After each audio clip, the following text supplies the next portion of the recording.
जय गोपी जन वल्लभ जय गिरिवरधारी।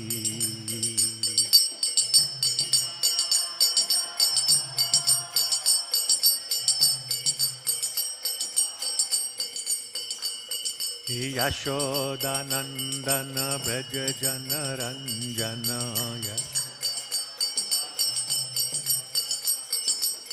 यमुना तीरा बनचारी।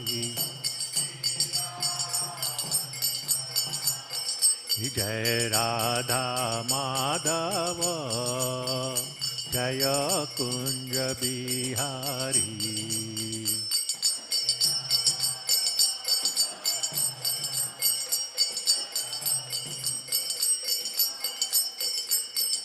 जय गोपी जन वल्लभ जय गिरिवरधारी।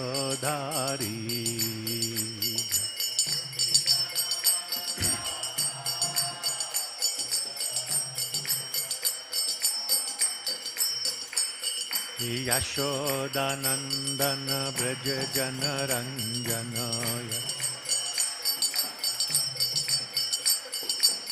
यमुना तीरा बनचारी। जय राधा माधव जय कुंज बिहारी।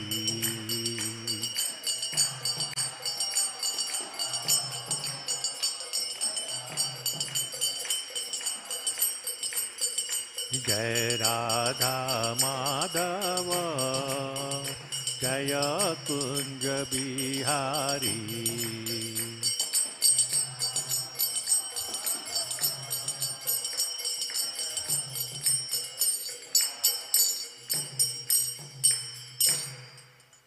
जय नित्यलीला प्रविष्टो मुष्णपाद परमहंस श्री 108 श्री AC भक्तिवेदांत स्वामी श्रील प्रभुपाद की जय।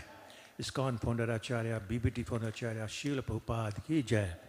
समवेत भक्तवृंद की जय। प्रेम से कहो श्री कृष्ण चैतन्य प्रभु नित्यानंद श्री अद्वैत गदाधर श्रीवासादि गौर भक्तवृंद की जय। श्री श्री गौरनिताय की जय। राधा कृष्ण मिलित तनु विप्रलम्भ विग्रह श्री गौर सुंदर की जय। श्री श्री राधा क्षीरचोर गोपीनाथ की जय। श्री जगन्नाथ श्री बलदेव श्रीमती सुभद्रा महारानी की जय। भक्ति विघ्न विनाशकारी नृसिंहदेव भगवान की जय। सिंह भगवान अप्युनस्ते की जय। गौर प्रेमानंदे हरि बोल। All glories to the assembled devotees, Hare Krishna. All glories to the assembled devotees, Hare Krishna. All glories to the assembled devotees, Hare Krishna. All glories, all glories, all glories to Shri Shri Guru and Shri Gauranga. Namo Vishnupadaya Krishna Prishtaya Bhutale Srimate Bhaktivedanta Swami iti namine. Namaste Saraswate Deve Gauravani Pracharine Nirvishesha Shunyavadi Paschatya Deshatarine. Srila Prabhupada ki jai. Om Agyantimirandhasya Gyananjan Shalakya Chakshurunmilitam Yena Tasmai Shri Guruve Namah. Shri Chaitanya Manobhishtam Stapitam Yena Bhutale Swayam Rupa Kadamahyam Dadati Swapadantikam Vande Aham Shri Guru Shri Yutapada Kamalam Shri Guruna Vaishnavanscha Shri Rupam Sakrajatam Sahagana Raghunathan Vitam Tam Sajivam Sadvaitam Savadhutam Parijan Sahitam Krishna Chaitanya Devam Shri Radha Krishna Padan Sahagana Lalita Shri Vishakhan Vitanscha. He Krishna Karuna Sindhu Dinabandhu Jagatpate Gopesh Gopika Kanta Radha Kanta Namastute Tapta Kanchana Gaurangi Radhe Vrindavaneshwari Vrishabhanu Sutay Devi Pranamami Hari Priye. Chakalpatarubhyascha kripa sindhubhya evacha patitanam pavanebhyo vaishmebhyo namo namaha. Jai Shri Krishna Chaitanya Prabhu Nityananda Shri Advaita Gadadhar Shrivas Adi Gaur Bhaktavrinda. Hare Krishna Krishna Krishna Hare Hare Hare Ram Ram Ram Hare Hare. Om Namo Bhagavate Vasudevaya. Om Namo Bhagavate Vasudevaya.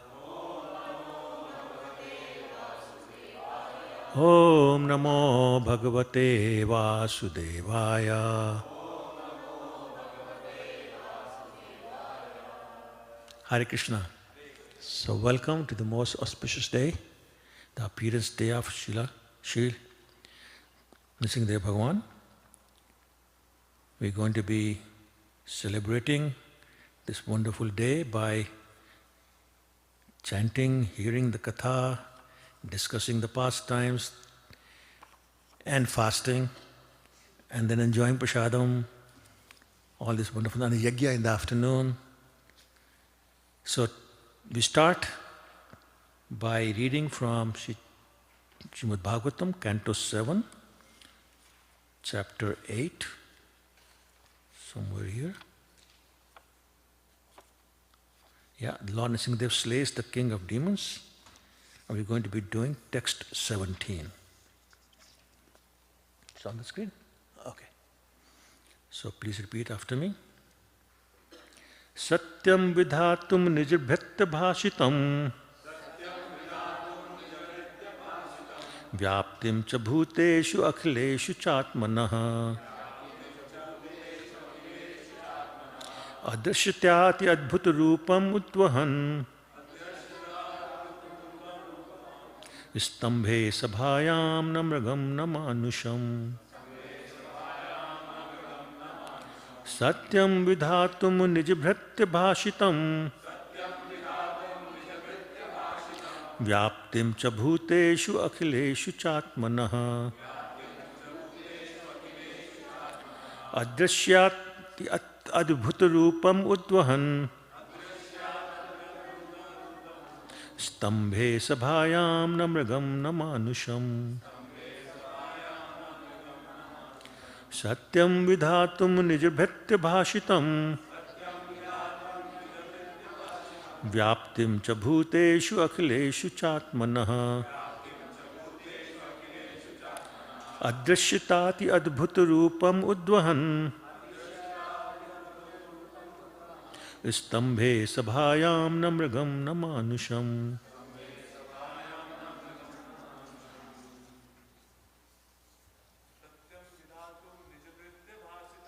Satyam vidhatum nijabhyatya bhashitam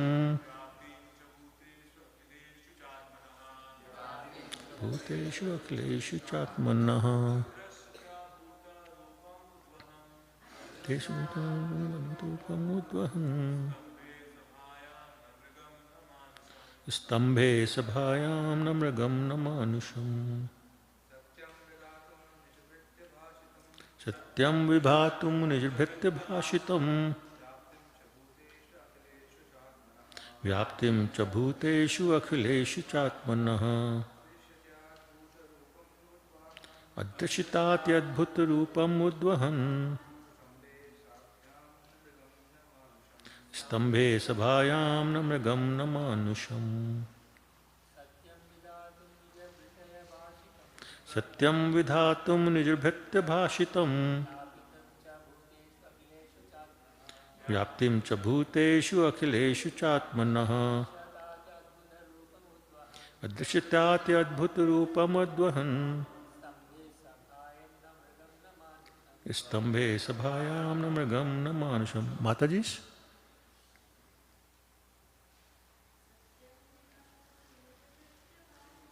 Satyam vidhatum nijabhyatya bhashitam vyaptim cha bhuteshu akhileshu chatmanah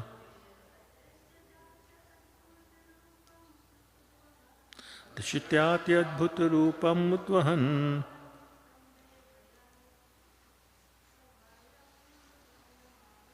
stambhe sabhayam namragam namanusham.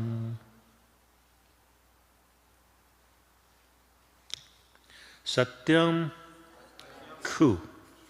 Vidhatum, to prove. Nijabhyatya bhashitam, the words of his own servant, Prahlad Maharaj, who had said that his Lord is present everywhere. Vyaptim, the pervasion. Cha, and. Bhuteshu, among the living entities and elements. Akhileshu, all.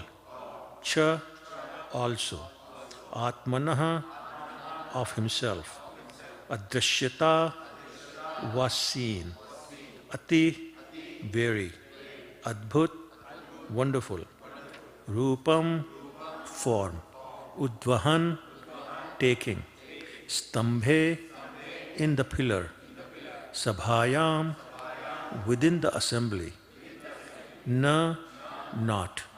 Mrigam, an animal. Na, nor. Manusham, a human being. Translation. To prove that the statement of his servant Prahlad Maharaj was substantial, in other words, to prove that the Supreme Lord is present everywhere, even within the pillar of an assembly hall, the Supreme Personality of Godhead, Hari, exhibited a wonderful form never before seen. The form was neither that of a man nor that of a lion. Thus the Lord appeared in his wonderful form in the assembly hall. Purport by Srila Prabhupada. Jai Srila Prabhupada. When Hiranyakashipu asked Prahlad Maharaj, "Where is your Lord? Is he present in this pillar?" Prahlad Maharaj fearlessly replied, "Yes, my Lord is present everywhere." Therefore, to convince Hiranyakashipu that the statement of Prahlad Maharaj was unmistakably true, the Lord appeared from the pillar. The Lord appeared as half lion and half man, so that Hiranyakashipu could not understand whether the great giant was a lion or a human being. To substantiate Prahlada's statement, the Lord proved that his devotee, as declared in Bhagavad Gita, is never vanquished. Kaunte pratijanahi na me bhakta pranashyati. Prahlad Maharaj's demoniac father had repeatedly threatened to kill Prahlad. But Prahlad was confident that he could not be killed since he was protected by the Supreme Lord. By appearing from the pillar, the Lord encouraged his devotee, saying in effect, "Don't worry, I am present here." By manifesting his form as Nrsingadev, the Lord also preserved the truth of Lord Brahma's promise that Hiranyakashipu was not to be killed by any animal or any man. The Lord appeared in a form that could not be said to be fully a man or a lion. Translation. To prove that the statement of his servant Prahlad Maharaj was substantial, in other words, to prove that the Supreme Lord is present everywhere, even within the pillar of an assembly hall, the Supreme Personality of Godhead, Hari, exhibited a wonderful form never before seen. The form was neither that of a man nor that of a lion. Thus the Lord appeared in his wonderful form in the assembly hall. Shri Nrsimha Bhagwan ki jai. So we'll take a few words at a time of this particular verse, because I think this is a very wonderful, very meaningful verse. I mean, they all are, Srimad Bhagavatam. So, we read many reasons for the Lord's appearance. And in Bhagavad Gita, Lord himself says, "Yada dahi dharmasya glanir bhavati bharata." Whenever there is decline in religion, abhityanam adharmasya, whenever there is rise in irreligion. And he appears from millennium to millennium. And he goes on to say that in the next verse, that paritranaya sadhuna vinashaya duskritam. Dharma sansthapanarthaya. So he's saying, to protect my devotees and to kill the miscreants and to reestablish the religious principles, I appear from them. But really they are minor reasons. I mean, obviously Krishna is saying that, so there are reasons, no question about that, but they're not the main reasons. For example, the Lord does not have to appear to protect his devotees. I mean, think about it. Who was protecting Prahlad Maharaj before Lord Nrsimhadev appeared? Who was protecting? Huh? The Lord, but he wasn't present. So how was he protecting? Huh? Through his energies. Okay, I'm looking for a different answer. Holy name. The holy name of the Lord is more than capable of protecting the devotee. Right? To kill the miscreant, does he have to appear really? I mean, you're saying energy, he can do that. He's living as Paramatma. Where does he live as Paramatma? In the heart. So all he has to do is extend his hand and go like this, turn the switch off, the valve finished, and the heart stops. He doesn't have to come. So that's what I mean, that it's not really the main reasons for his appearance. So there are main reasons. Krishna, for example, says that the reason he himself appears, I'm not talking about the incarnations. Krishna, before he appears in Dwapara Yuga, he says, actually the real reason of appearing is to have interaction, the sweet nectarian interactions with my pure devotees. He says, that's the real reason I'm appearing.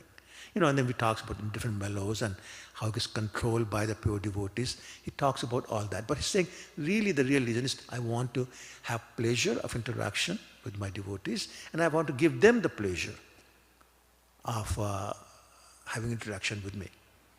Here in this verse is yet another reason being given. Satyam vidhatum nijabhitya bhajatam. To prove the statement of my pure devotees is true, I'm appearing. And in this purport, Srila Prabhupada was explaining that as Hiranyakashipu was challenging Prahlad Maharaj, saying, where is your Lord? You keep talking about him. Where is he? And Prahlad Maharaj kept saying, he's everywhere. And Hiranyakashipu was getting tired of that answer. So he said, here in this assembly hall is a pillar, pillars actually. And he said, I've designed this particular palace under my personal supervision. I've seen the completion of this building, especially these pillars. I was there watching as the pillars were being constructed. And I know there's nothing inside. I know firsthand. So therefore he points at the pillar and says, is he here? Knowing there's nobody there.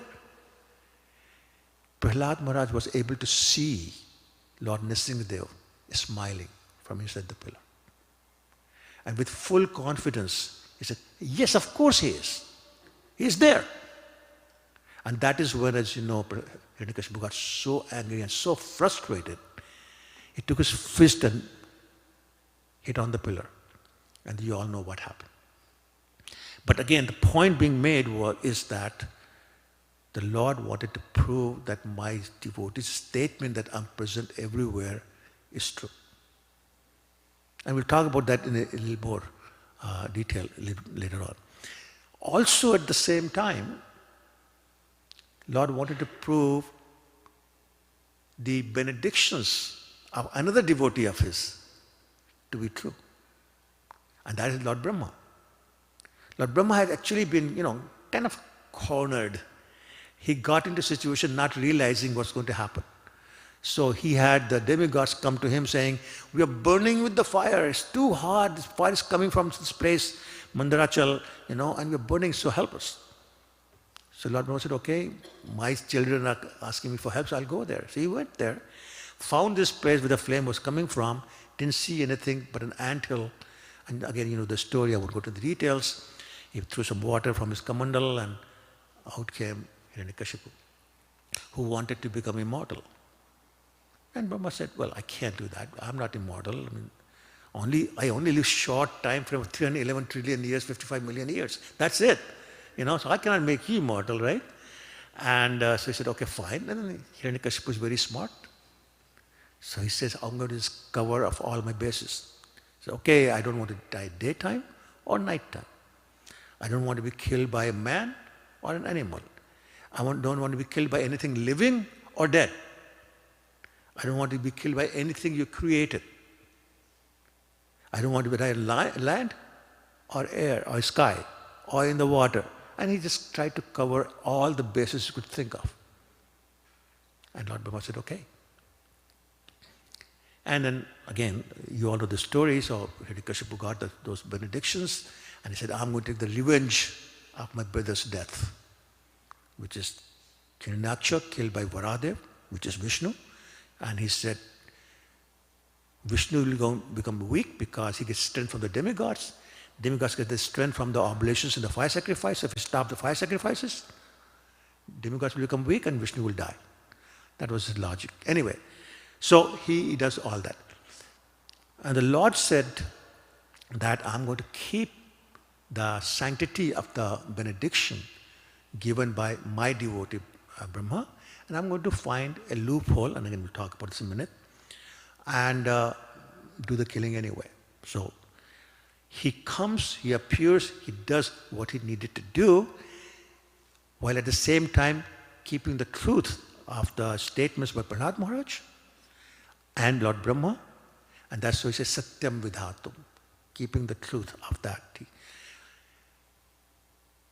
And again, the same thing was told by Krishna in Bhagavad Gita, chapter 9, text 31, which is again quoted by Srila Prabhupada in the purport, Kaunte pratijane name bhaktya punashati. What does that mean? It basically means I will protect my devotees under all situations. But it means a little bit more than that. He's implying the reason he's asking Arjun to make that statement, Chitram Bhavati Dharmadma Shashva Santam Gachati, is that he says people know that I can break my word. Any examples of Krishna broke his own words? Like, do not take any weapon in front of Yes. He said, I'm not going to bear any weapons, the battle of Kurukshetra, and he did to protect his devotee. So he says there are examples of where, and then of course there's some examples of him lying, outright lying, like butter all over, saying, no, I didn't eat any butter, things like that. So he said, but when my devotee says something, everybody knows I will not allow that to break. Again, that step is being made here, Satyam Vidhatum, Nij Bhritya Bhashtam. But not anybody's, Nij Bhritya. What is Nij Bhritya? We all know the very famous verse from Chaitanya Charitamrita, Ayakala Ishwar Krishna, Ar Sab Bhritya. Everybody else is servant, including all the Vishnu Tattva incarnations of Krishna. They're all servants of Krishna. But he is saying Nij Bhritya. So Nij is a qualification. Nij means, anybody? My own. My own servant. So the servants, my own servants, there must be something very special about Nij Bhritya. So these are the devotees who are completely devoid of any material motivation, any material desires, any material attachments, and they are 24/7 fixed unto the devotional service of Lord. Their mind is fixed 24/7 unto the lotus feet of the Lord. They don't know anything but the Lord. Mere tu Giridhar Gopal, dusro na koi. There's nobody else. Ananya Bhakti. There's nobody else that matters. And I can't think of anybody but Krishna. So that's what he means by Nij Bhritya. And that Nij Bhritya is described also by Lord Shiva in Padma Puran. When he's talking to his wife Parvati, he says, Aradhana nam sarvesham, Vishnur aradhanam param. Tasmat parataram devi, tadiyanam samachar. Tadiyanam. What's tadiyanam? Tadiyanam is again somebody who actually belongs to Krishna and to whom Krishna belongs. In other words, this kind of devotee is totally controlling Krishna. Krishna is completely controlled by this kind of devotee. And he will not do anything that does not please Krishna. All his activities, all his thoughts are simply for one purpose, that is to give pleasure to Krishna. And Prahlad Maharaj himself describes different processes of devotional service. Let's talk about Shravanam. And Prahlad was known for Smaranam. But did he do Shravanam? Yes. When? In the womb. How long? How many years do you know? 100 celestial years. That's like 36,000 years on the earth. That's Shravanam. If somebody is in 24-hour kirtan, people say, okay, I'll come back after lunch. Things like that, right? But he's there. And he's actually listening. Later on, he talks about, he said, my mother Kayadhu heard the same classes from Narad Muni that I did. But she ended up supporting her husband, Hiranyakashipu, even to the degree when he said to her, give your son poison. After some reluctance, she agreed. In other words, husband became more important. So he's saying, Prabhupada was saying, she wasn't paying a lot of attention to what Narad Muni was saying. She was not internalizing. So she was listening, maybe getting the knowledge, but not realization, not internalizing. But I was listening and internalizing. That is real Shravanam. So he did that for 36,000 years. As a result, was one of the results of devotee association. In the Ado Shraddha Tattva Sadhusang, Artha Bhajan Kriya, Artha Nivritti, then Shraddha. Right? Sorry, not Shraddha. What? Nishtha, thank you. Nishtha. That is firm faith. That is what he developed. Along with love and all that, but that is what he developed. And we'll talk about that full faith in a second. That faith was so strong that despite everything that Hiranyakashipu was doing to shake his faith, he was not able to do that. I mean, he tried everything. He tried to throw him from the top of a mountain with a big stone tied to his back into the ocean.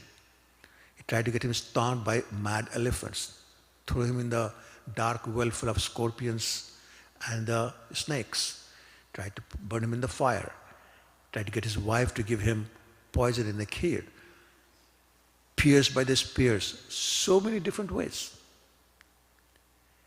But he was not able to shake the faith of Prahlad Maharaj. Prahlad Maharaj was able to see the hand of Krishna in everything. Somebody asked him later on, were you not scared when you were thrown in the pit or the dark well full of snakes and scorpions? He said, no. Snakes are the bed of Krishna. So I was just seeing Krishna lying on that bed of snakes. When he was thrown from the top of the cliff, actually there's another incarnation of Lord Nrsimhadev known as Varaha Nrsimha. So Lord Nrsimhadev appeared, and I'll talk in more detail about that in a minute, in the Varaha form and rescued Prahlad Maharaj from there. So he said, I knew my Krishna was going to save me, whatever is happening.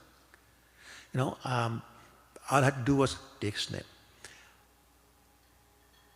But he got tortured. I mean, he may not have felt the pain, but when you hear about all the things that were happening to him, this torture. And Prahlad Maharaj could have escaped all that torture. All he had to say was, speak in Punjabi with 3 words.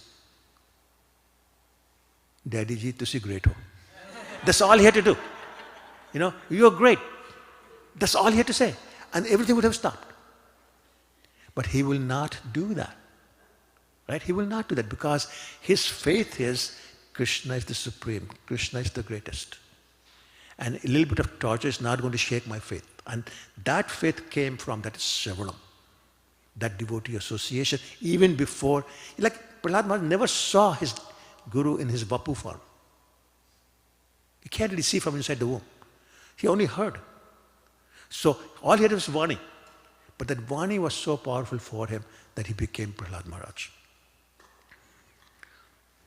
And we hear these things and we know that this is the right thing to do, but because of our conditioning, we find it very hard to become a devotee which is 24/7. And I was discussing with my daughter, Radha Bhakti, coming to the temple, that this is how much part-time we are. When we start a journey, we go anywhere, first thing we do is chant the Nrsimha Pranam, right? Namaste. How many of us chant the same prayer when we arrive at the destination? And I was saying, probably never. At least I probably never do that. Right?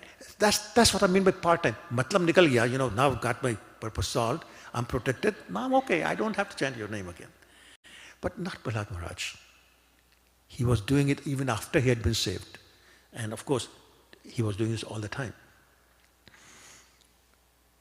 So, the other thing, again, talking about Nijbhritya, I heard in the class that, we talk about these planets having an influence upon our day-to-day life.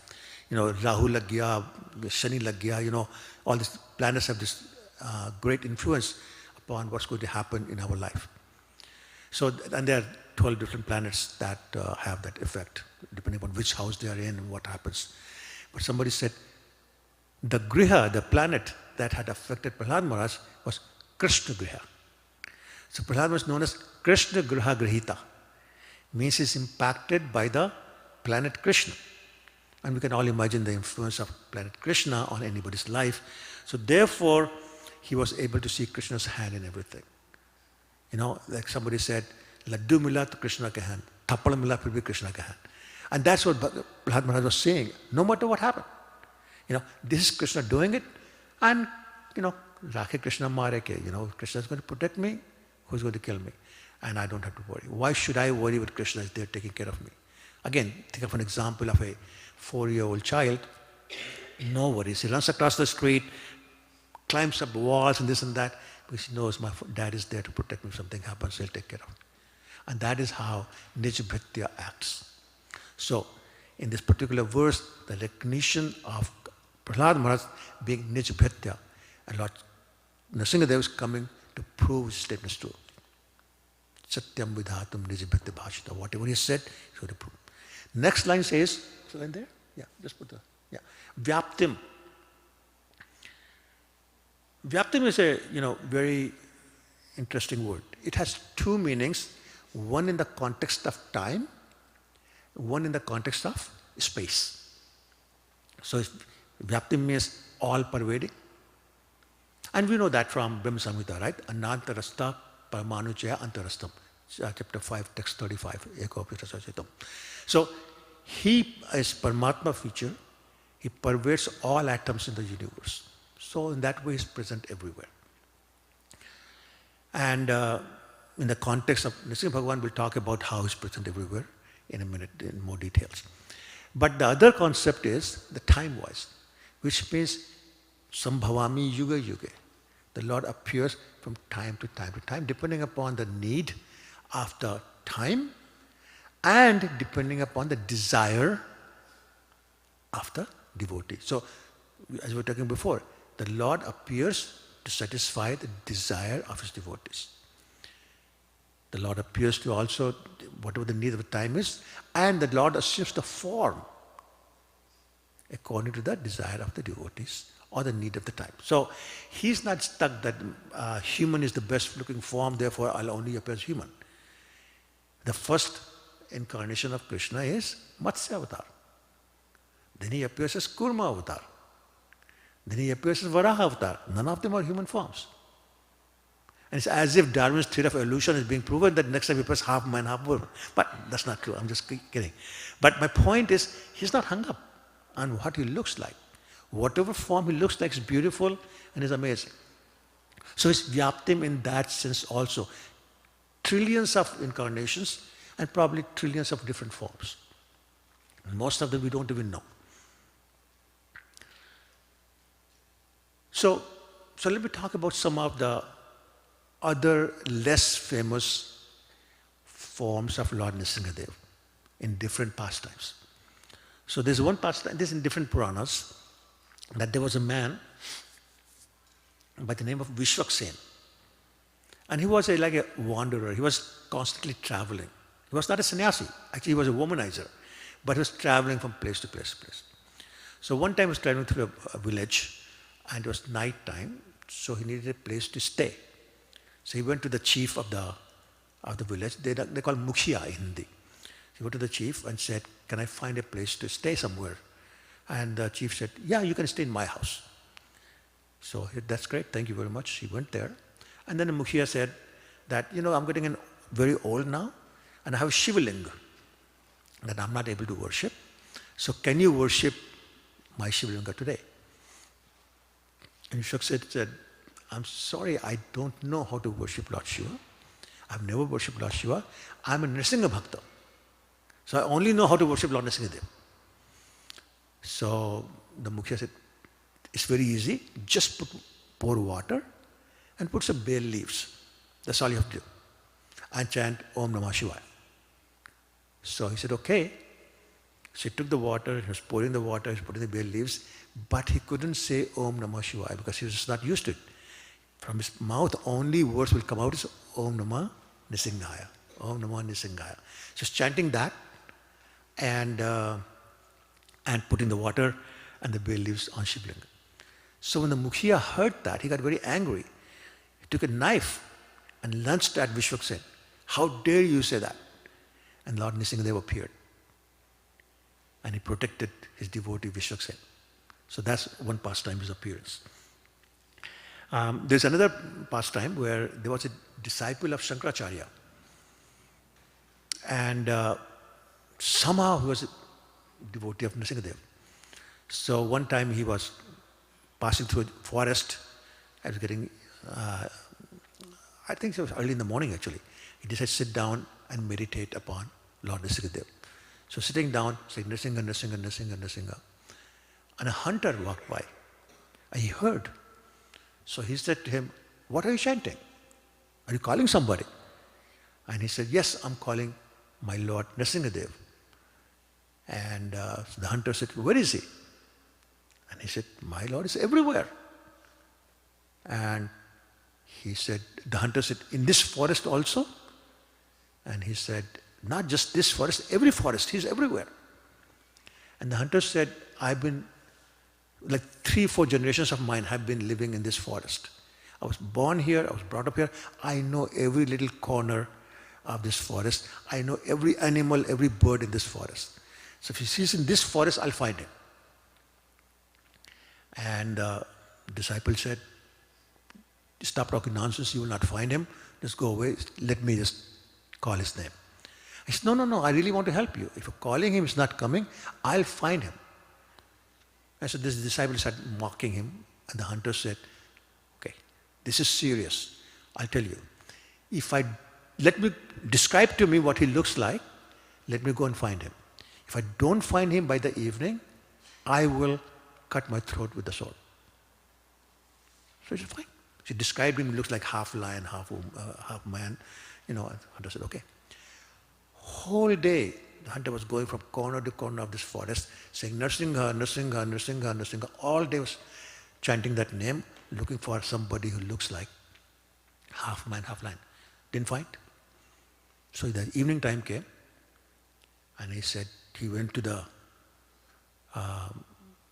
disciple and said, I had made a promise, if I don't find your Narsimha by the evening time, I will kill myself. So I'm going to kill myself. He took his sword, was about to kill himself. Lord Nrsimhadev appeared. Stopped him from killing himself, held his hand and said, I'm very happy with your dedication, and here I am in front of you. So he said, the hunter said, that's not enough. I'll take you to this man. He took him to this disciple and said, here is Lord Nrsimha that you're calling for. I found him. And he opened his eyes, disciple, and said, I don't see anybody. You're lying to me. He said, no, I'm not lying. He's standing right here, right here. And the disciple said, I don't see him. Then Lord Nrsimhadev spoke and he said, you will not see me because you don't have that level of dedication or devotion. But this hunter has the devotion, has the dedication, he can see me. And then disappeared. So again, that's another pastime. Another one, this is a very strange one. This is in the south, one of the forms of Lord Nrsimhadev is known as Vidal Nrsimha. I don't know if anybody's heard that. Have you heard that? Anybody? I had heard the name of the town also, I can't remember right now. But anyway, the story goes that there was a daughter of one rishi, very beautiful, by the name of Malati. So she was serving her father every day by going to the river, taking bath, and then collecting flowers, bringing them to the father for his service. So this morning she went there, she took a bath, she was coming out. When she came out of the lake, she saw Ravana standing there. And Ravana was a big traveler also, was traveling all constantly. And there's so many stories about all his misdeeds in different places. Anyway, so Ravana saw her and he found her very, very beautiful. So he said to her, I am Ravana, please marry me. And she refused. So he got angry, he had his way with her and left. And so she was sitting there crying, how do I go back to my father's house? And as she was sitting there crying, the servant, the carrier of Lord Ganesha, who's that? Who's the carrier? Mushak, yeah. The mouse or rat, whatever word you want to use in English.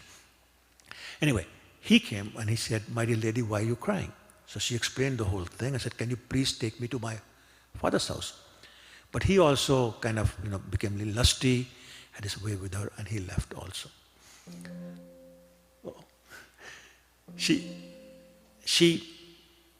then gave birth to a child which looked like a mouse, but had all the strength of Ravana and the mentality of Ravana. So basically grew up to be asura, a demon.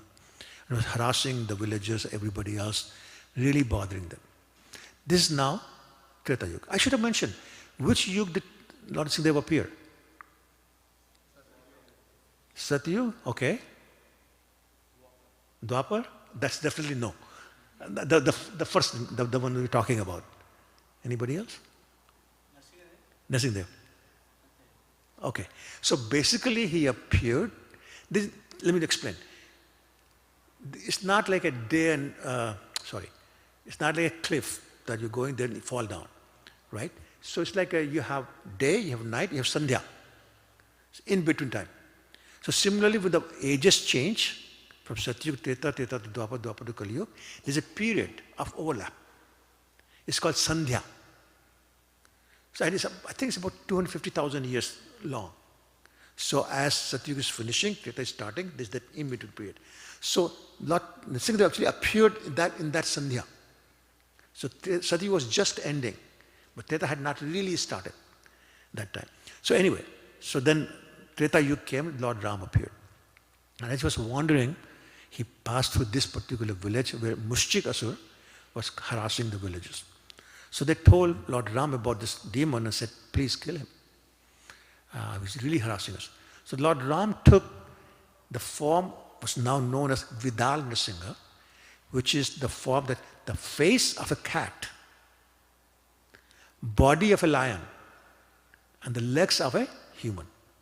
So now there's three: cat, lion, and human.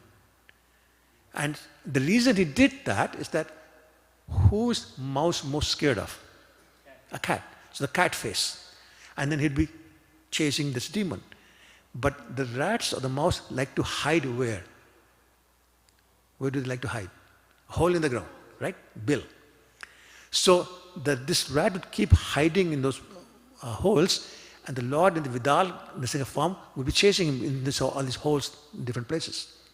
And they say that the Lord is still chasing this demon, has not yet found him. So going from hole to hole to hole, Vidal Nrsimha is still chasing this particular.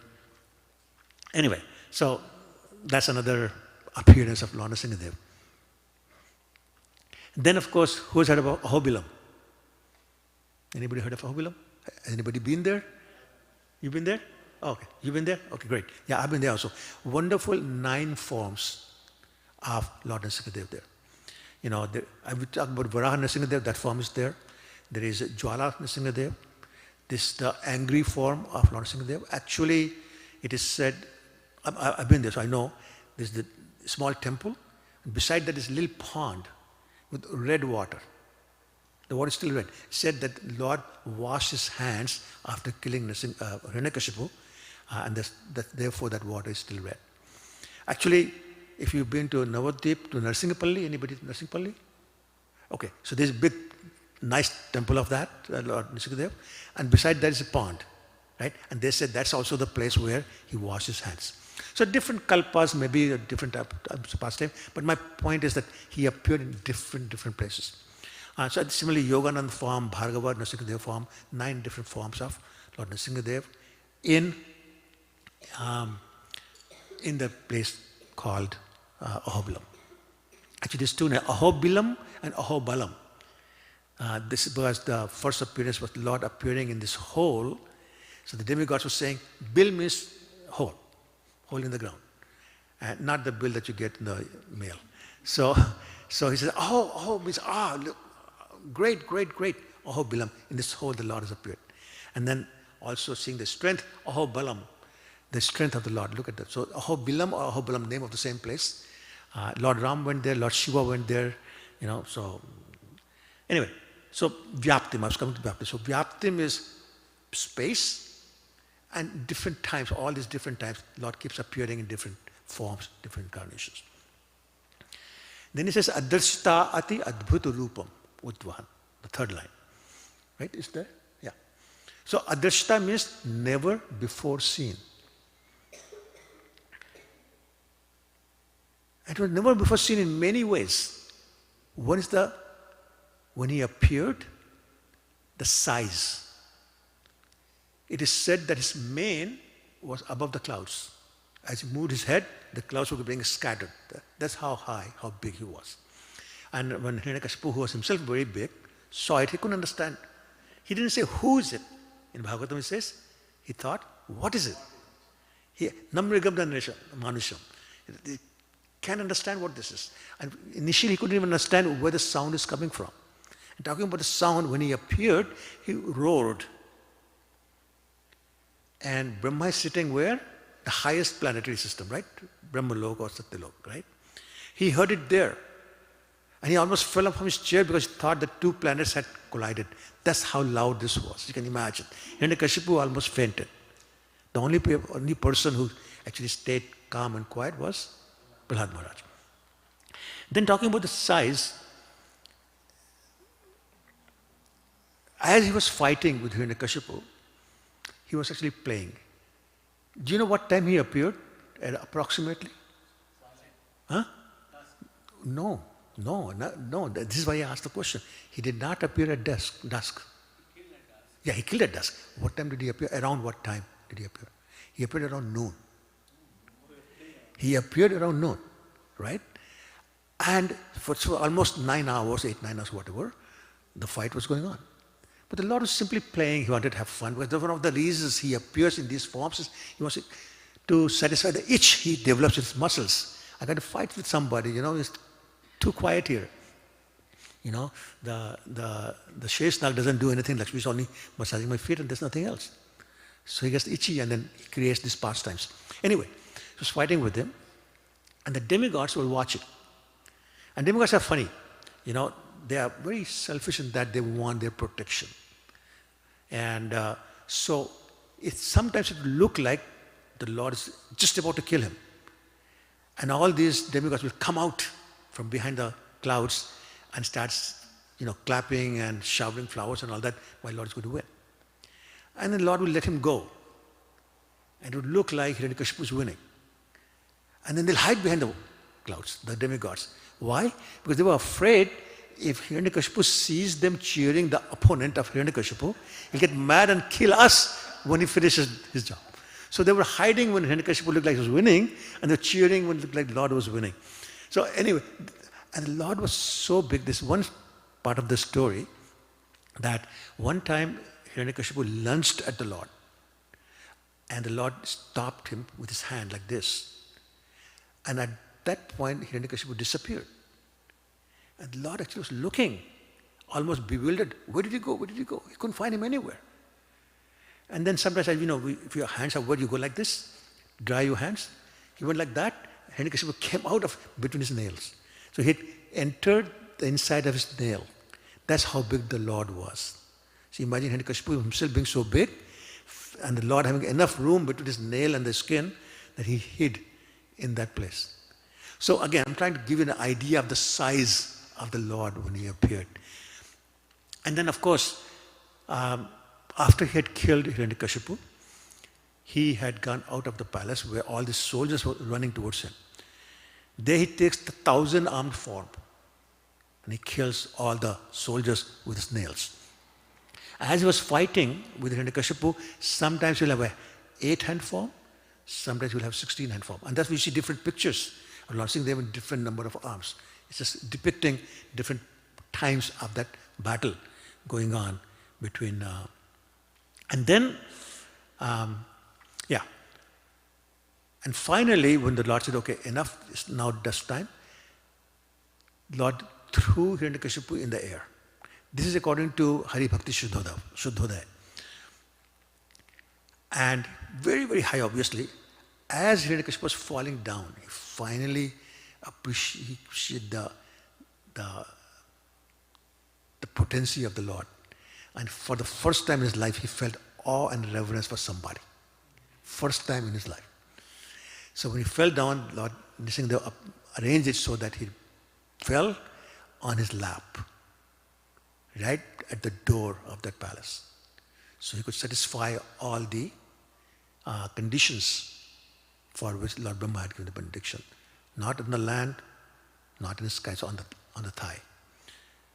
Not with anything living, not dead. The only part of our body that's either living or dead, living and dead at the same time is our nails.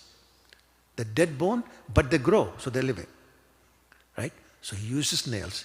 It's called knifeless open heart surgery, which starts at the intestine. So it's not in starting, but ends up there.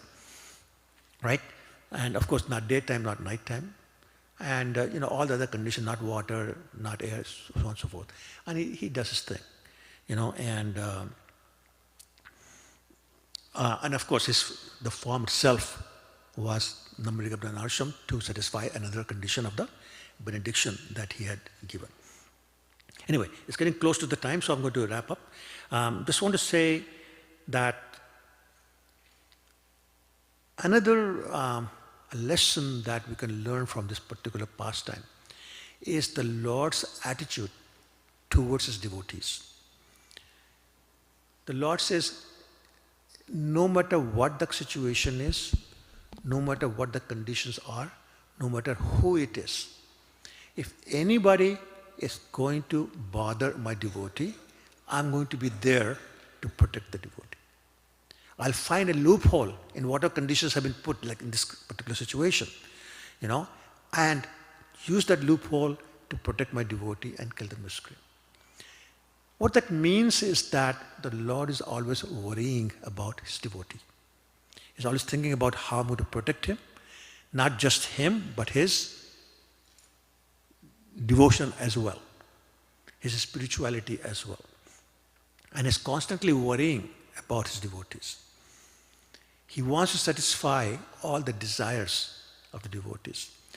He says, I'm under the control of my devotees. And we know from the story of Durvasa Muni and Ambarish, when Durvasa Muni went running away from the Sudarshan Chakra. Oh, by the way, I should also mention, the Lord was so concerned about Ambarish Maharaj that he told his Sudarshan Chakra to always hover around where Ambarish Maharaj is. And Sudarshan Chakra said, my dear Lord, I travel faster than the speed of mind. I can stay with you. When the need is there, I can be there before you know it. And the Lord said, even that is too long. That is how worried the Lord is about the devotee. So Lord is constantly worried about the devotee. And so anyway, he told Durvasa Muni. Durvasa Muni said, you said your promise is that if somebody takes your shelter, you will protect. And the Lord broke that promise and he said, no. Aham bhakta paradhino. He aswatantra idvaja. Sadhuvar grasta hridyo bhakta bhakjanay priya. He says, I am not independent. I'm totally controlled by my devotees. How controlled? Just like a bird in a little cage. That's the only freedom the bird has, cannot get out of the cage. Therefore, I cannot get out of the control of my own devotee or the devotee of my devotees. So therefore, go back to him and ask for protection or forgiveness from my devotee. So that is how much the Lord is worrying about. And the lesson that I want to talk about is how much do we worry about other devotees? How much do we worry about the desires of other devotees? How much do we worry about the protection or any kind of assistance or help or service? How willing are we to serve other devotees? And there's one lesson from Lord Nrsimha's Leela, of course other Leelas also, is how worried the Lord is, how much he wants to serve his own devotees, how much he wants to protect his devotees, how much he wants to satisfy the desire of his devotees. And maybe we can learn from the Lord to say, we should try to do the same thing. If you're doing so much for your devotee, we should do something like that for that devotee also.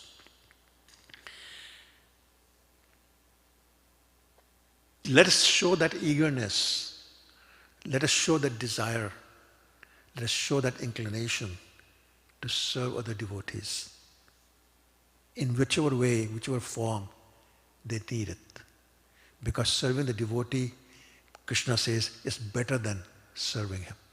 So let's do better than serving Krishna. Let's serve other devotees. Let's serve each other. Let's, as Prabhupada said, let's cooperate and serve Krishna in that way. So thank you very much. Shri Narasimha Bhagwan ki jai, Prahlad Maharaj ki jai.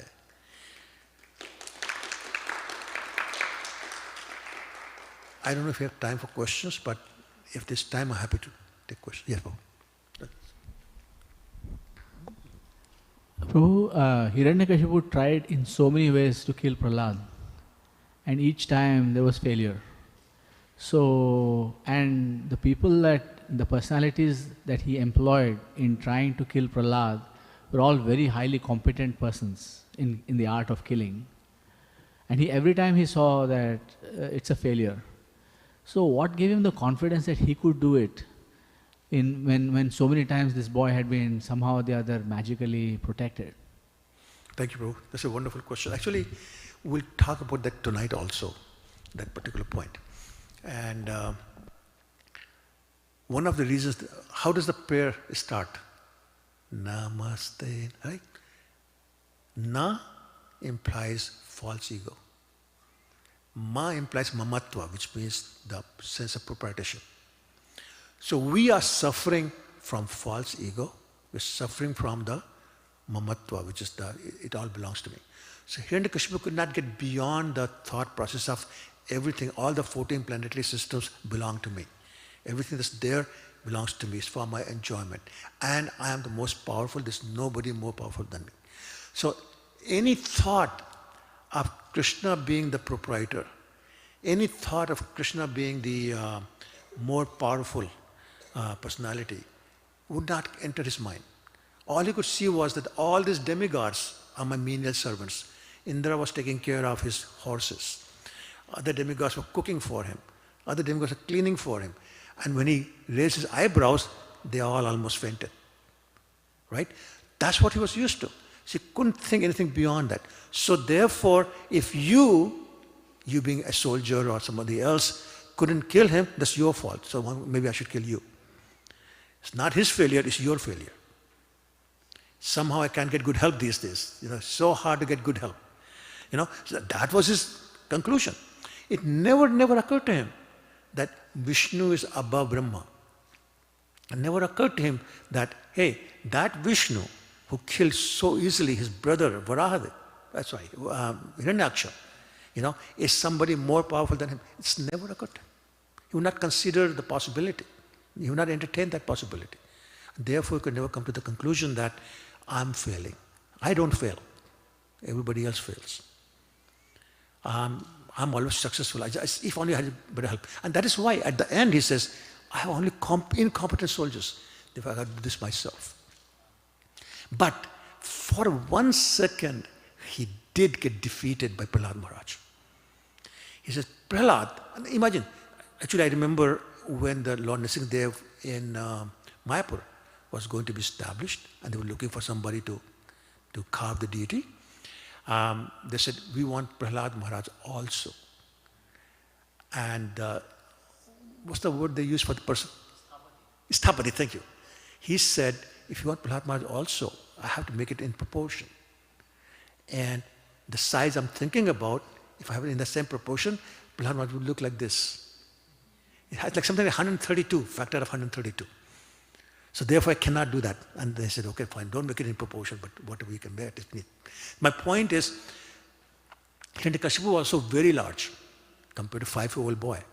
So imagine somebody that huge hovering over a 5-year-old boy with a sword drawn out. saying, I'm about to chop your head off. But he noticed Prahlad was not shaking. He's not trembling.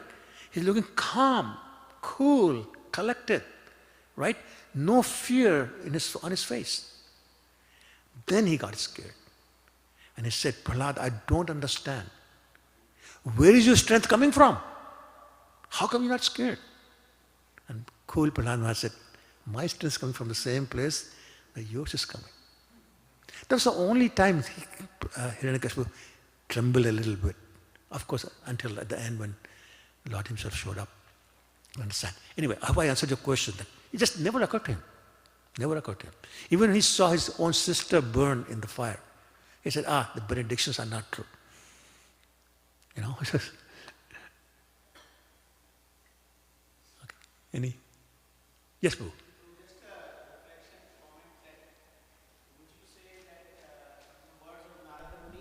Thank you, Prabhu.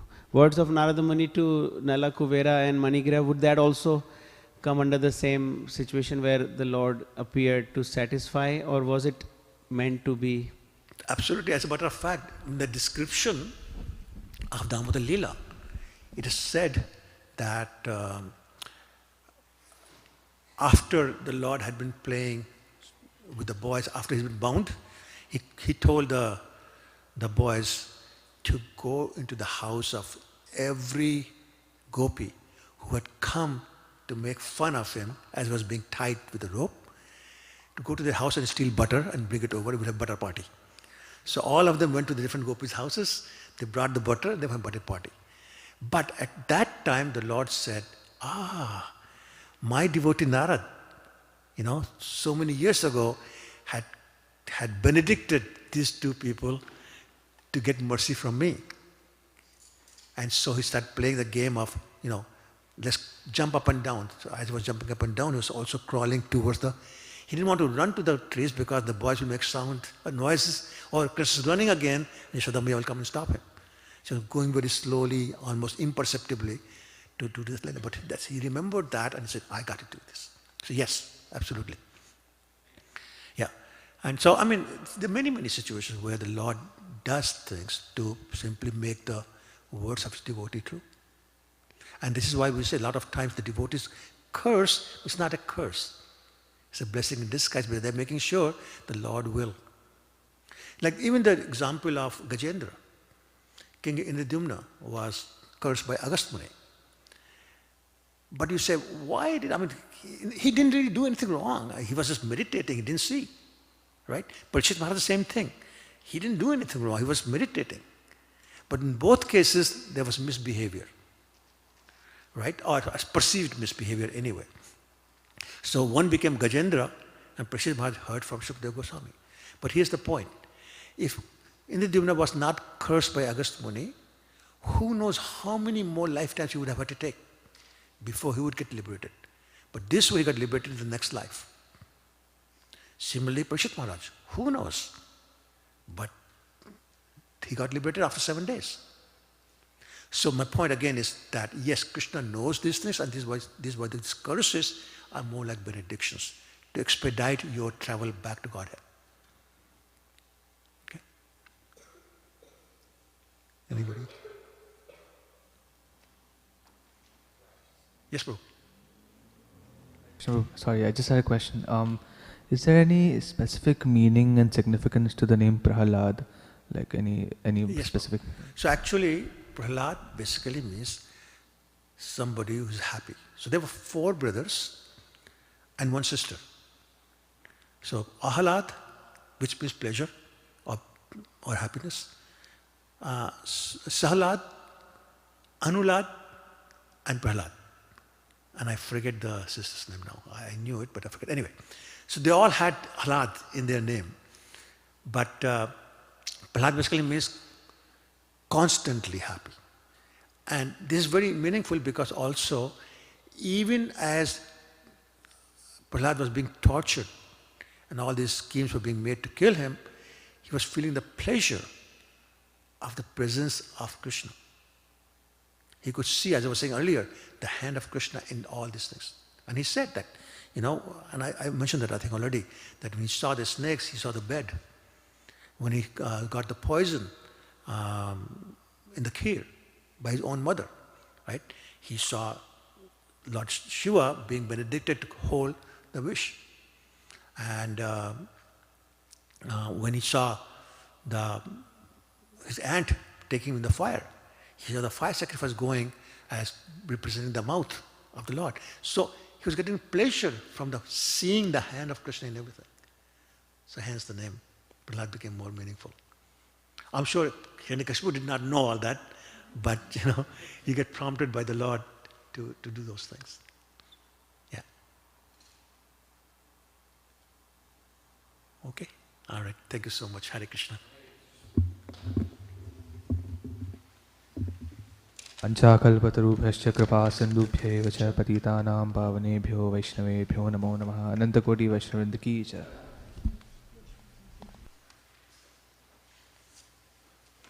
Shri रूपनुग प्रभु की जय।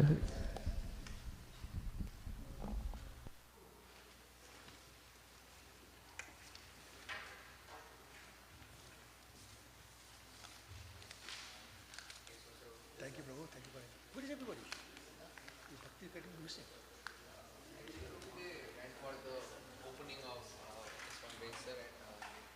Hare Krishna, dear devotees. Thank you so much for attending the Srimad Bhagavatam class. Anyone who cannot completely fast, there is some Ekadashi Prasadam downstairs, and if you are willing to take, you can take it. Just a reminder, we have fasting till dusk today, and at 4 o'clock we have Yajna today. So, Hare Krishna.